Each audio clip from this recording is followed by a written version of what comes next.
Shalom,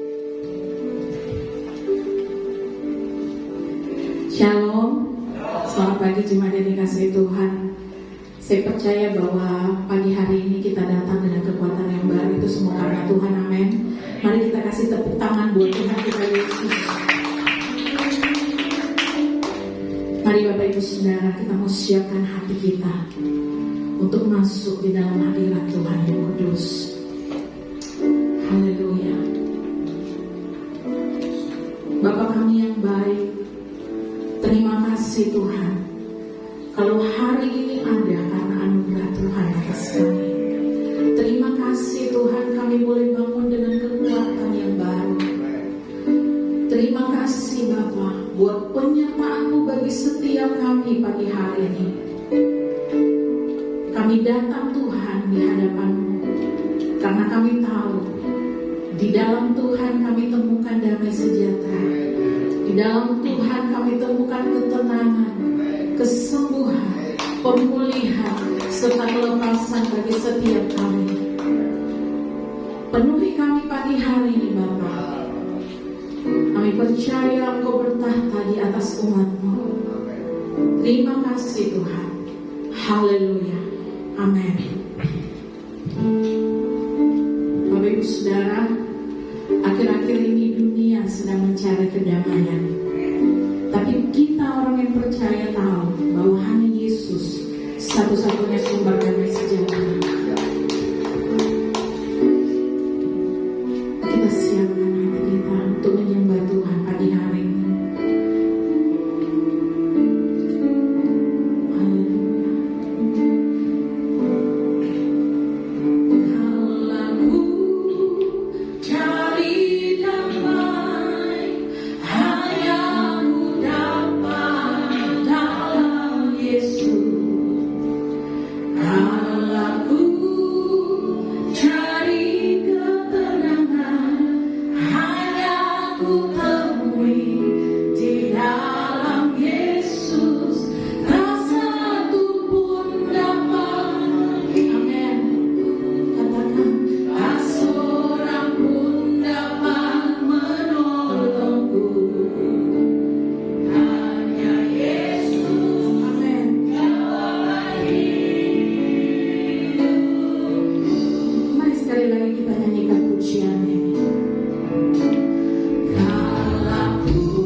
Dapat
Bersamanya,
di kananku Bapak Ibu Saudara, kita sama-sama mengatakan, mari serukan nama Yesus.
Kita mau siapkan hati kita untuk mendengarkan dan merenungkan kebenaran firman Tuhan pada hari ini.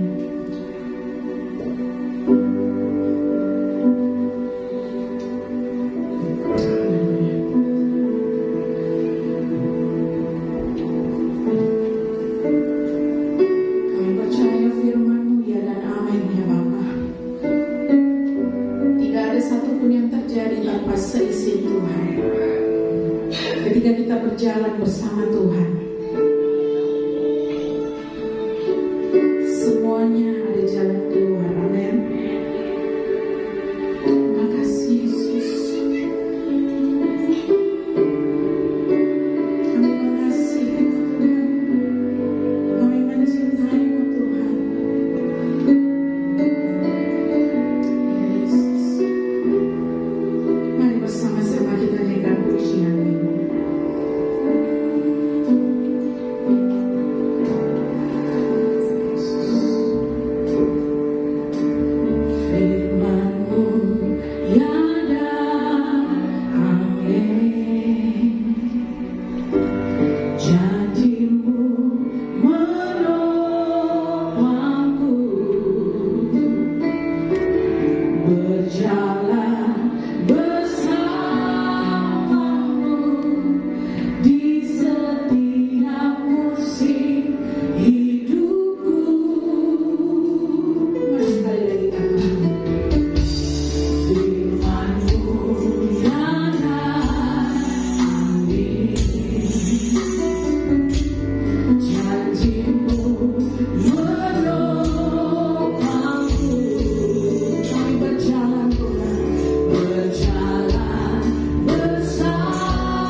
bersama-sama belajar akan kebenaran firman-Mu.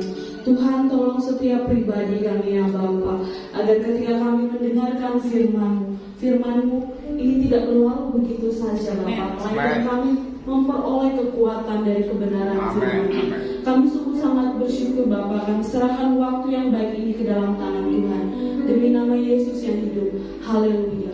Amin. Jemaat Tuhan disilakan duduk kembali.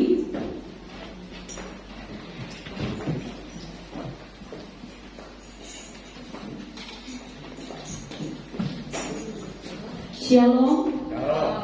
Puji Tuhan, oleh karena kebaikan Tuhan, kemurahan Tuhan, kita boleh berada di minggu yang terakhir di bulan Februari ini. Baik jemaat Tuhan, kita akan bersama-sama merenungkan firman Tuhan dalam satu tema, yaitu kesukaran yang mendatangkan sukacita. Sekali lagi, kita belajar dan merenungkan firman Tuhan dalam satu tema, kesukaran yang mendatangkan sukacita. Kalau kita bicara tentang kesukaran, tentu setiap dari kita pasti mengalami kesukaran dan pernah mengalami kesukaran. Mungkin dalam beberapa bulan, bahkan dalam minggu-minggu ini kita mengalami kesukaran, pergumulan. Saya percaya bahwa Tuhan mengizinkan kesukaran itu boleh terjadi dalam kehidupan kita, supaya kita tetap dan terus mengandalkan Tuhan dalam hidup kita. Baik jemaat Tuhan, kita bersama-sama membuka kitab kita. Minggu lalu kita sudah belajar dan merenungkan firman Tuhan dalam satu tema, jangan membatasi kuasa Tuhan. Nah, pada renungan firman Tuhan pada pagi hari ini juga itu berkaitan dengan jangan membatasi kuasa Tuhan. Kita lihat bersama-sama di dalam 1 Raja-Raja, tentu kisah ini tidak asing bagi kita. Dalam 1 Raja-Raja 17 ayatnya yang ke-7 sampai ayatnya yang ke-24. Sekali lagi di dalam 1 Raja-Raja pasal yang ke-17 dari ayat yang ke-7 sampai ayat yang ke-24, kita akan membacanya silih berganti. Yang laki-laki membaca ayat yang ganjil dan yang perempuan akan membaca ayat yang genap dan seterusnya. Elai memberi judul Elia dan Janda di Sarfat. 1, 2, 3.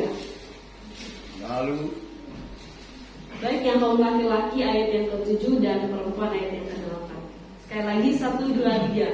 tetapi sesudah beberapa waktu sungai itu menjadi kering, sebab hujan tiada turun di negeri itu. Maka datanglah firman Tuhan kepada Elia, bersiaplah pergi ke Sarfat yang termasuk wilayah Sidon, dan diamlah di sana. Ketahuilah, aku telah memerintahkan seorang janda untuk memberi engkau makan. sesudah Elia bersiap lalu pergi ke Sarfat. Setelah ia sampai di gerbang kota itu, tampaklah di sana seorang janda yang sedang membakar kayu api. Ia berseru kepada perempuan itu, katanya, cobalah ambil bagiku sedikit air dalam negeri supaya aku minum. Ketika perempuan itu pergi mengambilnya, dia berseru lagi, cobalah ambil juga bagiku sepotong roti. Perempuan itu menjawab, demi Tuhan Allahmu yang hidup, sesungguhnya tidak ada roti padaku sedikit pun, kecuali segenggam gandum dalam tempayan dan sedikitnya dalam buli-buli. Dan sekarang aku sedang membuka 2 potong kayu api. Kemudian aku mau pulang dan memulangkan bagiku dan bagi anakku. Dan setelah kami memakannya, maka kami akan mati. Tetapi Elia berkata kepadanya, janganlah takut, mulailah, buatlah seperti yang kau katakan.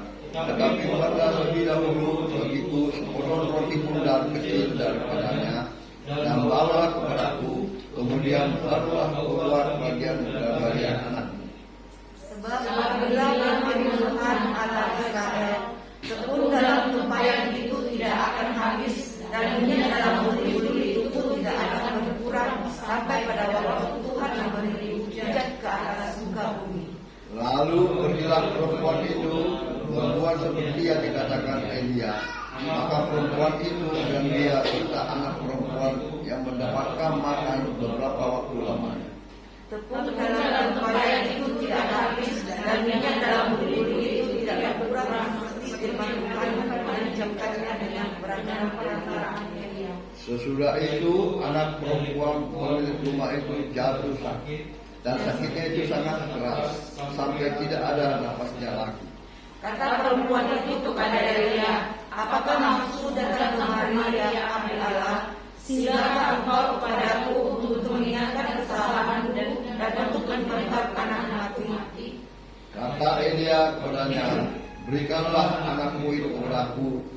Elia mengambilnya dari pangkuan perempuan itu dan membawanya naik ke kamarnya di atas dan membaringkan anak itu di tempat tidurnya. Sudah itu dia berseru kepada Tuhan, katanya, ya Tuhan Allahku, apakah engkau menimpakan kesalahan ini atas jajan Mika yang menerima aku sebagai upah dengan membunuh anaknya? Lalu dia menunjukkan badannya di atas anak itu 3 kali dan berseru kepada Tuhan, katanya, ya Tuhan Allahku, pulangkanlah kiranya nyawa anak ini ke dalam tubuhnya.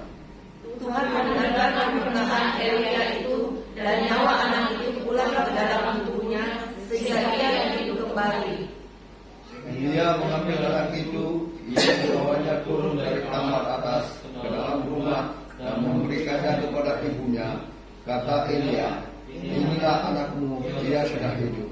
Kemudian kata perempuan itu kepada Elia, sekarang aku tahu bahwa engkau abdi Allah dan firman Tuhan yang kau ucapkan itu adalah benar.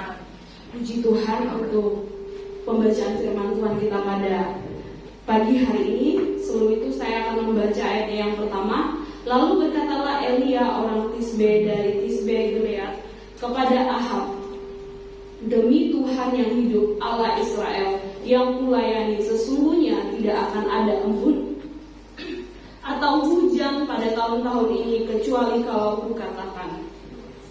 Baik jemaat Tuhan, kita belajar tentang kesukaran yang mendatangkan sukacita. Pertanyaannya bagi kita adalah, mengapa kesukaran itu mendatangkan sukacita? Mengapa Tuhan mengizinkan kesukaran itu kita alami? Yang pertama yang kita belajar bersama-sama adalah dari kesukaran Tuhan tetap memakai kita. Sekali lagi, mengapa Tuhan mengizinkan kesukaran itu ada di dalam kehidupan kita, dan mengapa kesukaran itu berkaitan dengan sukacita yang Tuhan akan berikan bagi hidup kita. Yang pertama, dari kesukaran Tuhan tetap memakai kita. Kita boleh lihat bersama-sama jemaat Tuhan di dalam ayat yang ke-8 sampai ayat yang ke-11. Di situ dikatakan kepada Elia, pergilah ke Sarfat dan kamu akan menemui janda dan dia akan memberikan engkau makan. Nah, jemaat Tuhan, pertanyaannya adalah, mengapa Tuhan memakai janda yang miskin itu untuk memberikan makanan bagi Elia? Mengapa Tuhan tidak memakai orang-orang kaya, ya, orang-orang yang berkecukupan, berkelimpahan, tetapi mengapa Tuhan memakai orang yang susah, orang yang menghadapi kesukaran untuk menolong Elia? Menarik ya jemaat Tuhan. Kita juga lihat di mana di dalam perjanjian baru seorang janda itu memberikan dari apa yang kurang, dari segala sesuatu miliknya, bukan dengan kelimpahan dia memberikan persembahan itu. Jadi yang menarik bagi kita, yang kita belajar bersama-sama, setiap kesukaran yang kita alami, percayalah Tuhan memakainya. Tuhan memakai kita. Kita lihat dengan baik ya jemaat Tuhan, pertemuan antara janda dan Elia itu tidak ada yang kebetulan. Saya ada di sini, itu tidak ada namanya kebetulan. Setiap pertemuan itu di dalam kehidupan orang percaya itu tidak ada yang kebetulan. Semua itu sudah diatur oleh Tuhan. Kita lihat di dalam ayat yang ke-9, dikatakan seperti ini, bersiaplah pergi ke Sarfat yang termasuk wilayah Sidon dan diamlah di sana. Ketahuilah, aku telah memerintahkan seorang janda untuk memberikan engkau makan. Jadi ketika Elia datang ke Sarfat, dia langsung kebetulan dia lihat janda. Tidak. Tetapi dikatakan Tuhan sudah memerintahkan janda tersebut. Nah, jemaat yang dikasihi oleh Yesus Kristus, kita melihat bersama-sama Tuhan bisa memakai siapapun, tidak peduli bagaimanapun keadaan kita. Kita dalam keadaan suka, duka, berkelimpahan, berkekurangan, Tuhan memakai kita. Inilah yang Tuhan ingin kita merenungkan dari kebenaran firman Tuhan. Janda di Sarfat yang miskin, ya, dikatakan dia hanya mempunyai sedikit air dan segenggam tepung. Tapi mengapa Tuhan memakai dia yang dalam keadaan susah, yang dalam keadaan lemah, berkekurangan untuk menolong seorang nabi? Kita bisa lihat kenapa Tuhan memakai orang yang miskin gitu ya. Supaya Tuhan mau nyatakan kita dalam keadaan suka, dalam keadaan kurang, dalam keadaan berkelimpahan, Tuhan pakai kita. Ini yang Tuhan ingin tekankan dalam hidup kita. Banyak dari kita, kalau kita dalam keadaan susah, sulit untuk menolong orang. Tapi kalau kita dalam keadaan berkelimpahan, dalam keadaan tenang-tenang saja, mungkin kita mudah untuk mengulurkan tangan kita untuk menolong orang. Tetapi Tuhan mengajarkan kita, dalam keadaan susah pun, kamu harus menjadi berkat bagi orang lain. Seperti yang firman Tuhan katakan minggu lalu, jangan membatasi diri kita dengan keadaan kita. Kita katakan kita hidupnya susah, jadi itu alasan kita untuk tidak menolong orang. Tidak, firman Tuhan katakan di dalam Alkitab ini, Tuhan memakai janda yang miskin, yang dalam keadaan susah, yang dalam keadaan sukar. Tuhan pakai dia untuk menolong seorang nabi. Jadi saya percaya di setiap kehidupan kita saat ini pun Tuhan pakai kita dan Bapak Ibu jemaat Tuhan.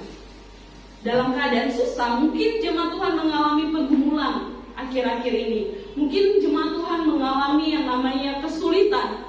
Percayalah, Tuhan tetap pakai kita. Tuhan tidak membatasi kesulitan, kesusahan itu untuk melakukan pekerjaannya. Kita juga lihat jemaat Tuhan, seperti yang dikatakan dalam minggu lalu, Yohanes dan Petrus menyembuhkan orang lumpuh. Apakah itu kebetulan Yohanes dan Petrus datang lewat situ? Saya bertanya, apakah suatu kebetulan Yohanes dan Petrus datang ke bait Allah? Tidak. Tuhan memakai Yohanes dan Petrus yang pada saat itu katakan, Petrus bilang, emas dan perak tidak ada padaku, demi nama Yesus berjalanlah. Yohanes tidak punya, katakannya Yohanes dan Petrus, kita bisa katakan tidak memiliki uang untuk memberi sedekah. Tetapi dia memakai apa yang Tuhan berikan kepada dia, kuasa untuk menolong orang. Kita belajar bersama-sama bahwa Tuhan bisa memakai kita yang dalam keadaan susah sekalipun. Tetapi apakah kita yang dalam keadaan susah ini mau dipakai oleh Tuhan untuk menolong sesama kita? Lihat ya jemaat Tuhan, dikatakan seperti ini. Coba, Elia berkata kepada janda di Sarfat itu, cobalah ambil bagiku sedikit air dalam kendi supaya aku minum. Jelas pada masa itu terjadinya kekeringan, hujan tidak turun. Dan yang kedua yang Elia minta adalah, coba ambillah juga bagiku sepotong roti. Kalau saya ada di saat itu juga, mungkin kita yang ada saat itu dalam mengalami keadaan susah, pertanyaannya, maukah kita menolong abdi Allah itu? Maukah kita menolong orang yang sedang juga mengalami kesusahan? Inilah yang kita renungkan bersama-sama jemaat Tuhan. Jangan kita dalam keadaan susah, kita tidak mau, kita membatasi diri kita untuk menolong sesama kita. Tuhan memakai kita untuk menjadi berkat bagi orang-orang. Tidak hanya dalam masa suka, tidak hanya dalam masa berkelimpahan, tetapi sekalipun kita dalam kekurangan, Tuhan memakai kita. kita belajar bersama-sama. Jemaat Tuhan, kalau saya lihat juga pas saya membaca merenungkan firman Tuhan ini, saya sering hitung-hitungan ya, kalau mau nolong sesama itu. Contoh hal sederhana ketika teman waktu saya tinggal di asrama, teman saya mengalami kesulitan, saya tahu uang yang ada di ATM itu cukup untuk menolong dia. Tapi saya memilih nanti tunggu saya ada lebih berkat, banyak berkat gitu ya. Kita selalu begitu ya, kalau menolong orang tunggu Tuhan, kalau Tuhan kasih saya berkat lebih saya akan menolong. Tidak, jangan tunggu ada berkat lebih baru mau tolong orang, baru mau memberikan kepada orang lain. Tidak. Tuhan tahu kita juga mengalami kesulitan, kesusahan, tapi ingat, Tuhan tidak dibatasi oleh keadaan kita.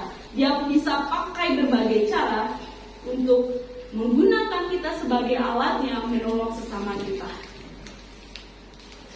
Jemaat Tuhan, sulit ya untuk menolong sesama kita dalam keadaan susah. Sulit, saya akui, saya sangat sulit juga kalau menolong orang dalam keadaan susah. Tapi mungkin kita mudah ya kalau menolong orang dalam keadaan senang, dalam keadaan berkelimpahan. Tapi disinilah yang Tuhan ingin kita belajar. Janda di Sarfat Tuhan pakai untuk menolong Elia. Tuhan juga pakai kesukaran kita untuk menolong sesama kita. Amin. Jadi oleh karena itu jangan batasi keadaan kita yang susah untuk kita dipakai oleh Tuhan.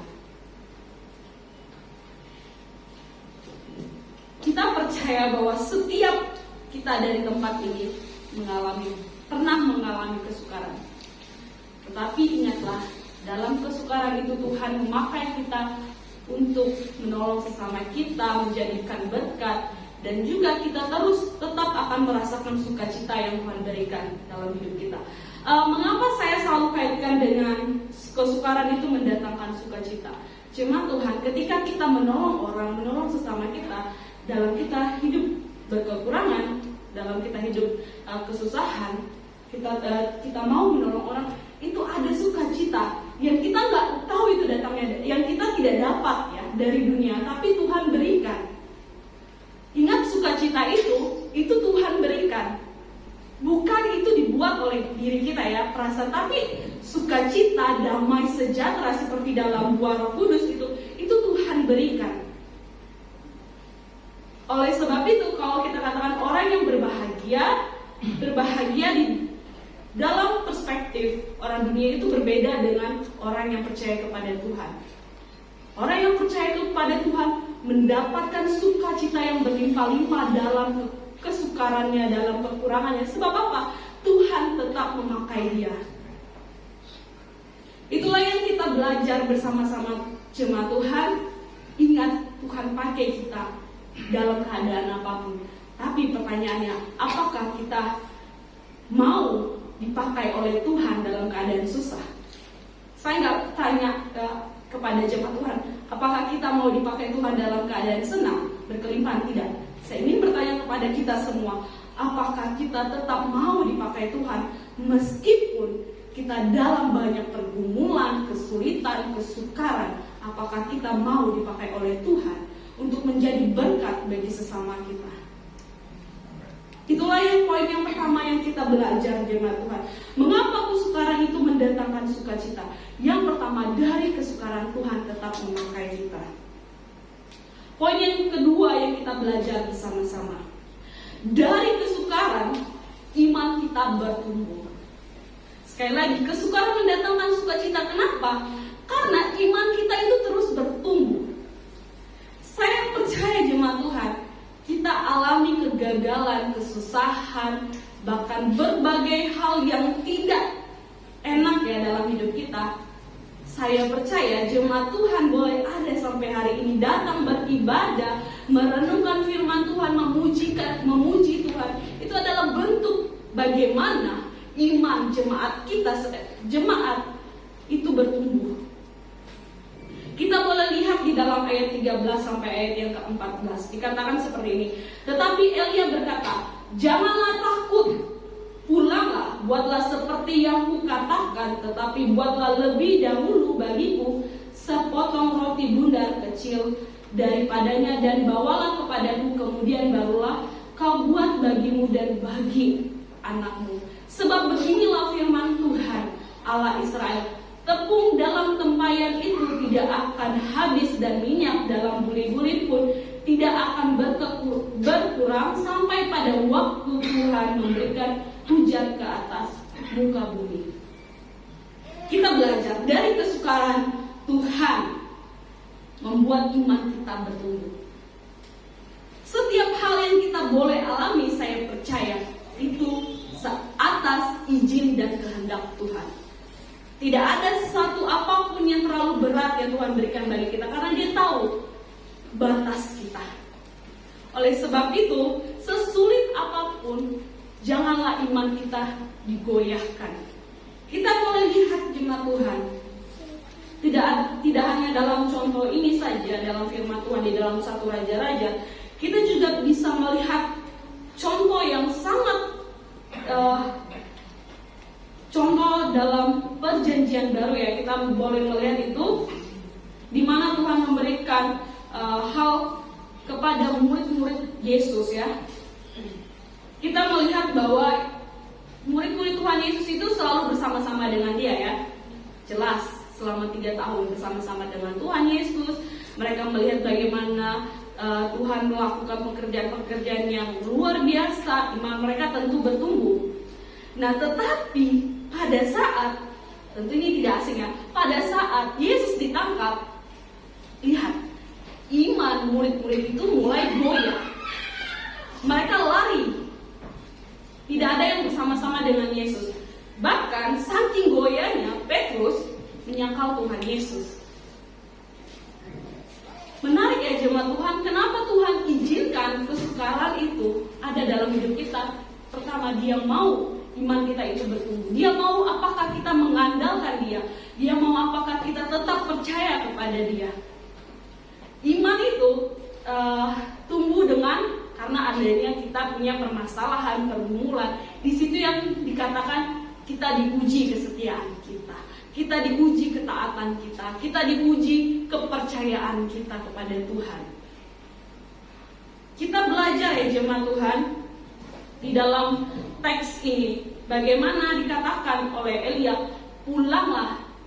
Dikatakan seperti ini, jangan takut, pulanglah, buatkanlah roti bagiku.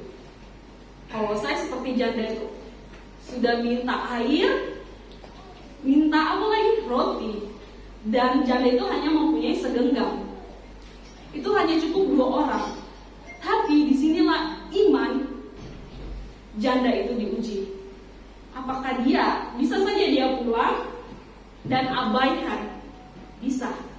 Tapi dia pulang dan kembali membawa air dan roti kepada Elia. Dikatakan Elia itu gini, jangan takut. Kesukaran yang kita alami, ingat, jangan takut. Jangan takut dengan kesulitan apapun yang kita hadapi. Kita percaya Tuhan izinkan semuanya itu terjadi dalam hidup kita supaya iman kita bertumbuh. Kita boleh diuji ketaatan kita. Kita boleh diuji kepercayaan kita, kesetiaan kita. Dan didapatilah kita orang-orang yang terus bertumbuh di dalam pengenalan akan Tuhan. Puji Tuhan ya, sudah ada kesukaran, sukacita, iman bertumbuh. Jadi kalau kita menghadapi kesulitan, jangan bersungut-sungut ya. Kesungutan itu menghambat iman kita. Kita sulit untuk melihat apa yang akan Tuhan buat di dalam hidup kita. Poin yang ketiga yang kita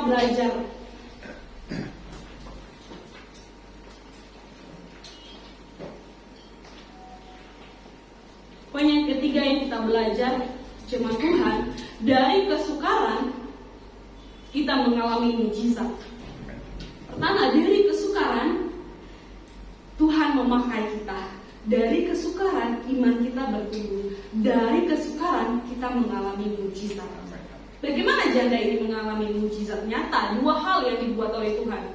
Yang pertama, minyak dan tepung itu tidak berkurang. Dan yang kedua, Apa jemaat Tuhan? Yang kedua, apa mukjizat yang Tuhan buat? Anaknya hidup kembali. Anaknya hidup kembali ini kita mengingat kepada kisah dalam Perjanjian Baru, Lazarus, di mana Tuhan mengizinkan Lazarus itu mati, dan bahkan Lazarus itu sudah dikubur.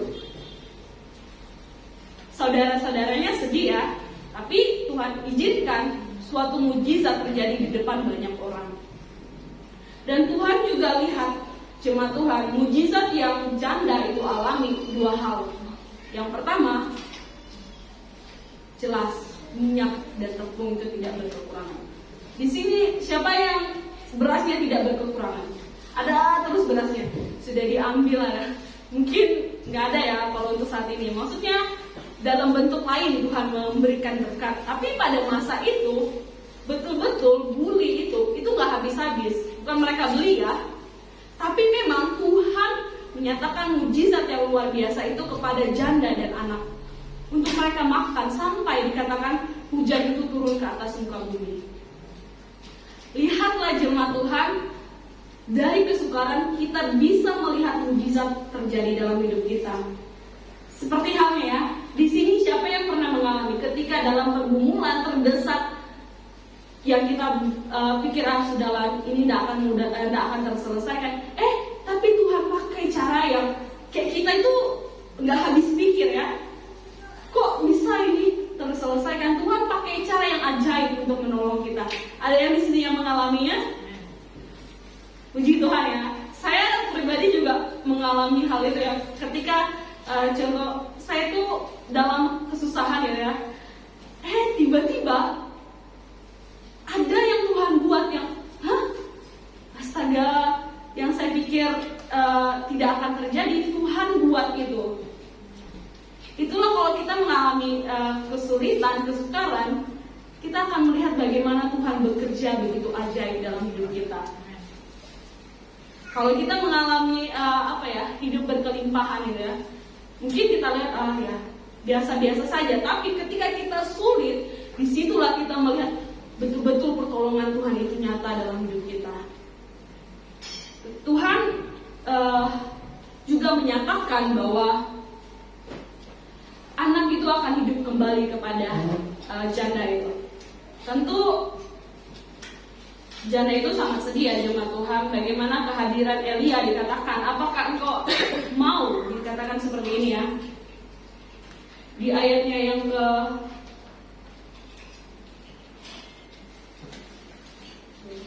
mana ini?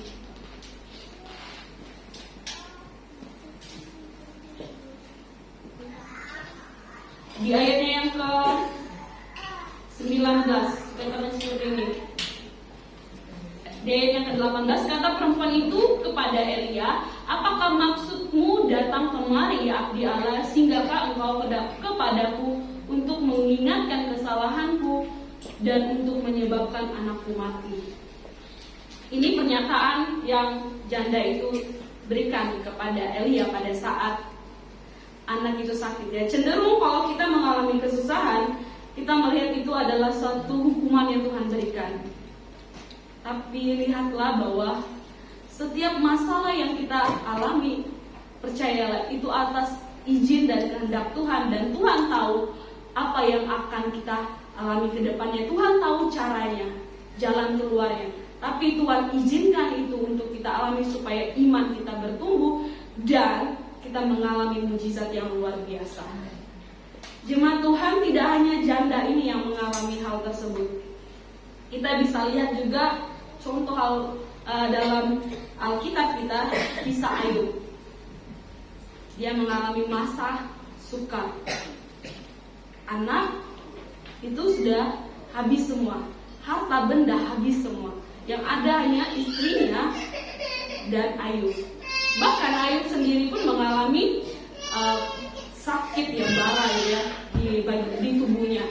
Nah, jemaat Tuhan lihat apa yang Ayub katakan kepada istrinya seperti ini. Maka berkatalah istrinya kepadanya, masih bertekunkah engkau dalam kesalehanmu? Tutuklah Allahmu dan matilah.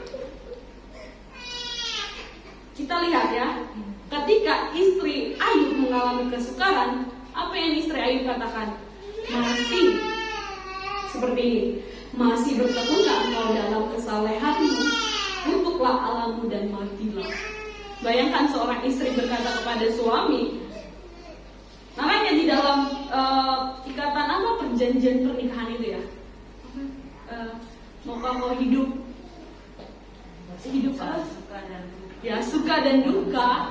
Tidak hanya pendetanya bilang maukah kau hidup suka bersama suami atau istrimu, tapi dikatakan maukah kau hidup suka dan duka dalam kesukaran bersama dengan istri dan suamimu. Apa yang jemaat Tuhan katakannya sudah menikah?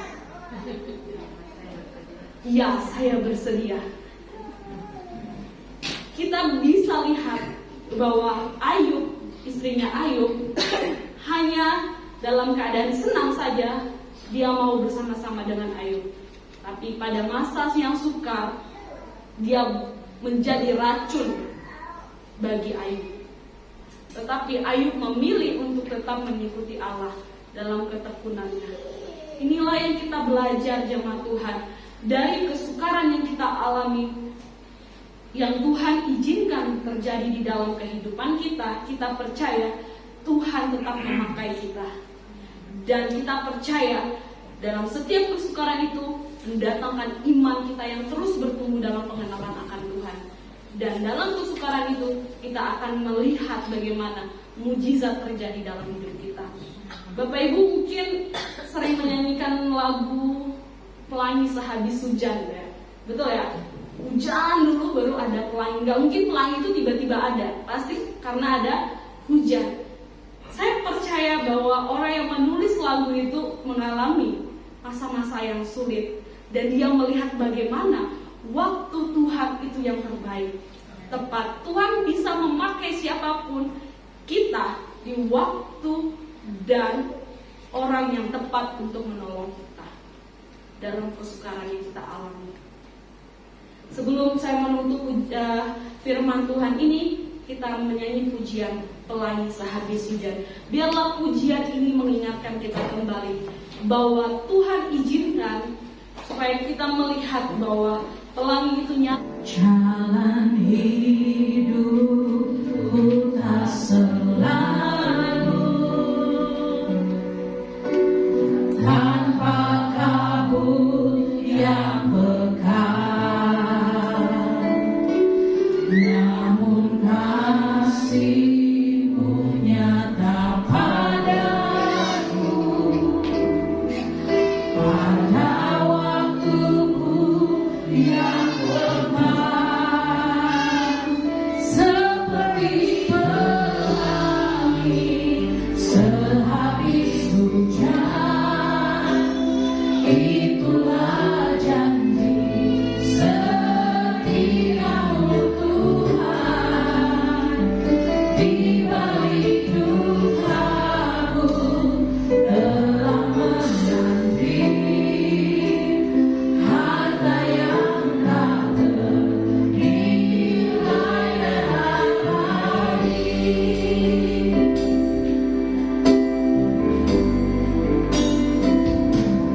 Jalan hidupku tak selalu tanpa kabut yang pekat, namun kasih-Mu nyata padaku pada waktu-Mu yang tepat, seperti pelangi sehabis hujan. Itulah janji setia-Mu Tuhan, di balik dukaku telah menanti harta yang tak ternilai dan abadi. Benar. Engkau yang berfirman akan mencemai kami melebihi kemampuan. Amin. Kami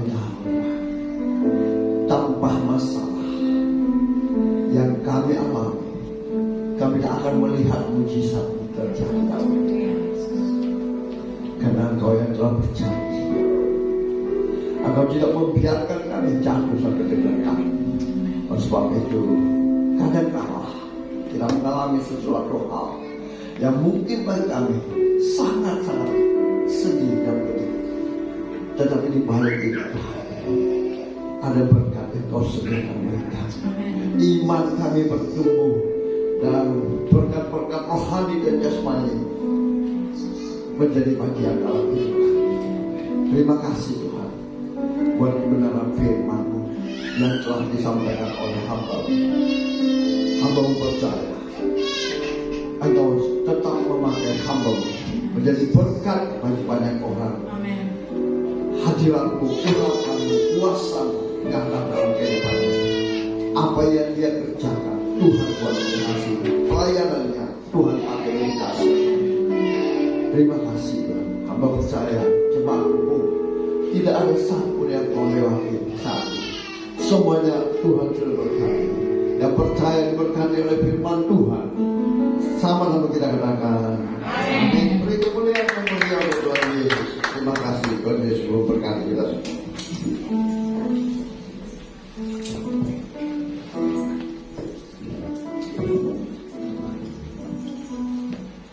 Puji nama Tuhan. Bapak Ibu Saudara, kita akan menabur bagi pekerjaan Tuhan di tempat ini. Mari Bapak Ibu Saudara mulai mempersiapkannya.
Bapak Ibu Saudara, kita akan untuk ibadah remaja dan sekolah minggu seperti biasa dari jam 4 sampai selesai lewat Google Meet. Jadi Bapak Ibu Saudara yang punya anak-anak remaja dan anak sekolah minggu boleh gabung bersama-sama. Dan kemudian minggu ada ibadah doa penerja dari jam 7 sampai selesai lewat Google Meet. Nanti link dibagikan di WhatsApp, di grup WhatsApp. Kemudian ibadah raya minggu depan di bulan yang baru ada perjamuan kudus. Kita akan dilayani oleh Bapak Gembala, Bapak Pendeta Frans Yosef. Baik, demikian pengumuman Tuhan Yesus memberkati kita semua. Mari kita berdoa bersyafaat bersama-sama. Bapa yang baik, terima kasih buat penyertaan Tuhan sepanjang kami ibadah. Terima kasih kami boleh memuji dan menyembah Tuhan. Terima kasih buat kebenaran firman-Mu Tuhan yang boleh kami renungkan bersama-sama pagi hari ini. Kami percaya bahwa kuasa Tuhan terus menjamah setiap kami pribadi lepas pribadi. Kami berdoa ya Tuhan, kiranya Engkau terus memakai hamba-Mu Evangelis Nia di dalam studinya, kiranya Engkau buat berhasil masa depannya Tuhan, buat berhasil di dalam nama Tuhan Yesus. Senantiasa Engkau memberkati dan menyertai pelayanannya. Begitu juga dengan Bapak Gembala dan Ibu Gembala serta hamba-hamba Tuhan yang terlibat melayani di tempat ini. Biarlah senantiasa urapan yang baru itu Tuhan curahkan. Tuhan berikan kesatuan hati, kesatuan roh. Terlebih lagi ya Bapa, biarlah setiap kami boleh melayani Tuhan dengan motivasi yang benar. Terima kasih Bapa, terima kasih Tuhan. Kami berdoa buat persembahan yang boleh kami berikan pagi hari ini Tuhan. Baik itu persembahan syukur, korban syukur kami, bahkan perpuluhan. Kami percaya Tuhan, janji-Mu digenapi bagi setiap kami yang memberi dengan suka hati, dengan sukacita di hadapan Tuhan. Kami percaya bahwa pintu-pintu berkat Tuhan limpahkan, curahkan bagi setiap kami. Berkati setiap rumah tangga demi rumah tangga. Berkati anak-anak-Mu jemaat Tuhan. Mereka yang studi Tuhan berkati. Mereka yang bekerja Tuhan berkati. Mereka yang berusaha Tuhan berkati. Bahkan kami berdoa di dalam nama Tuhan Yesus, apa saja yang dikerjakan oleh umat-Mu di tempat ini, Kau senantiasa buat berhasil. Dan lewat kehidupan jemaat Tuhan, nama-Mu dipermuliakan. Kami juga berdoa ya Tuhan, menyerahkan tempat ini di dalam nama Tuhan Yesus. Engkau sucikan, kuduskan Tuhan setiap fasilitas yang kami pakai. Ruangan ini Tuhan kami percaya dikhususkan untuk pakai untuk kemuliaan bagi nama Tuhan saja. Kami berdoa berkati kiranya pemilik tempat ini Tuhan, biarlah mereka boleh mengenal kasih Tuhan dengan sungguh-sungguh. Mereka boleh hidup mengasihi Tuhan dengan sungguh-sungguh. Berkati setiap orang-orang di tempat ini, mereka yang ada di sekitar tempat ini Tuhan Yesus, kuasa Roh Kudus menjamah mereka. Kami percaya Tuhan bahwa ibadah kami di tempat ini tidak sia-sia. Kuasa hadirat-Mu Tuhan boleh menjangkau jiwa-jiwa di sekitar tempat ini. Terima kasih Tuhan Yesus. Kami juga menyerahkan Tuhan buat jemaat Tuhan, mereka yang sakit di dalam nama Yesus. Kuasa bilur-bilur-Mu menyembuhkan mereka. Mereka yang berbeban berat Tuhan menolong, memberikan kelegaan. Mereka yang membutuhkan pekerjaan, mereka yang sedang mengalami kesulitan ekonomi, Tuhan berkati, memberikan jalan keluar di dalam nama Tuhan Yesus. Kami percaya Tuhan, kami boleh menjadi anak-anak yang diberkati Tuhan, menjadi berkat bagi sekitar tempat kami Tuhan. Kami berdoa juga buat Kota Makassar, berkat Tuhan, damai sejahtera boleh melimpah dicurahkan bagi Kota Makassar, bagi pemerintahan yang ada Tuhan. Biarlah mereka boleh menjalankan sesuai seturut kehendak Tuhan saja. Begitu juga bangsa Indonesia. Tuhan berkati bangsa Indonesia, kasih-Mu mengalir atas bangsa ini. Bahkan pertobatan, pemulihan boleh terjadi atas bangsa ini. Kami percaya Tuhan, sekalipun hari-hari di depan kami adalah semakin sulit, tapi kami mengandalkan Tuhan kami yang hidup, Tuhan yang menjadi sumber pengharapan dan sumber kekuatan kami. Karena bersama Tuhan kami mampu melewati segala perkara yang kami hadapi. Terima kasih Tuhan, terima kasih Yesus. Ini doa syafaat kami di hadapan Tuhan. Jadilah hanya seturut kehendak-Mu saja. Haleluya, amin. Mari jemaat Tuhan, saya undang bangkit berdiri bersama-sama. Kita berdoa biarlah penyertaan Tuhan terus menyertai setiap kita.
pujian kami bersama jemaat-jemaatmu yang kau kasih.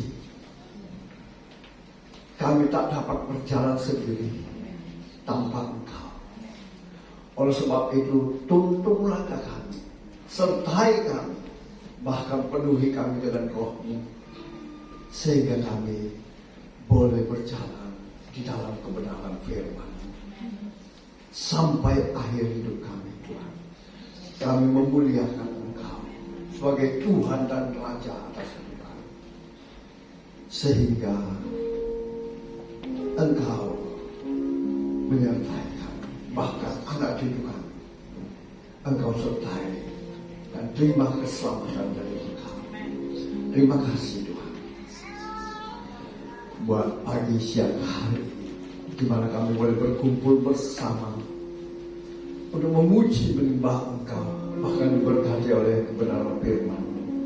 Engkau juga sudah memberikan cuaca yang nyaman bagi kami semua. Terima kasih Tuhan. Hamba percaya tidak ada satupun umat-Mu yang Kau lewati pagi siang hari ini. Mereka yang datang dengan lemah sudah dikuatkan oleh firman, yang terbelenggu sudah dilepaskan oleh kuasa darah-Mu, bahkan yang susah sudah dihiburkan oleh Roh Kudus-Mu, dan yang datang dengan berbagai sakit penyakit. Setiap kami yang percaya kepada-Mu, kami percaya bahwa kuasa penyakit sudah dikalahkan di atas kayu salib, dan oleh bilur-bilur-Mu kami sudah sembuh dalam nama Yesus. Sehingga umat-Mu kembali membawa berkas-berkas yang baru, membawa sukacita dan sejahtera dalam kehidupan mereka. Maka mereka keluar dari tempat ini, mereka menjadi pendengar dan pelaku firman-Mu, sehingga nama-Mu dimuliakan. Dan sesuai janji firman-Mu Tuhan, bagi umat-Mu yang menjadi pendengar dan pelaku firman-Mu, Engkau memberkati mereka. Oleh sebab itu, izinkan hamba-Mu memohon kepada-Mu Bapa.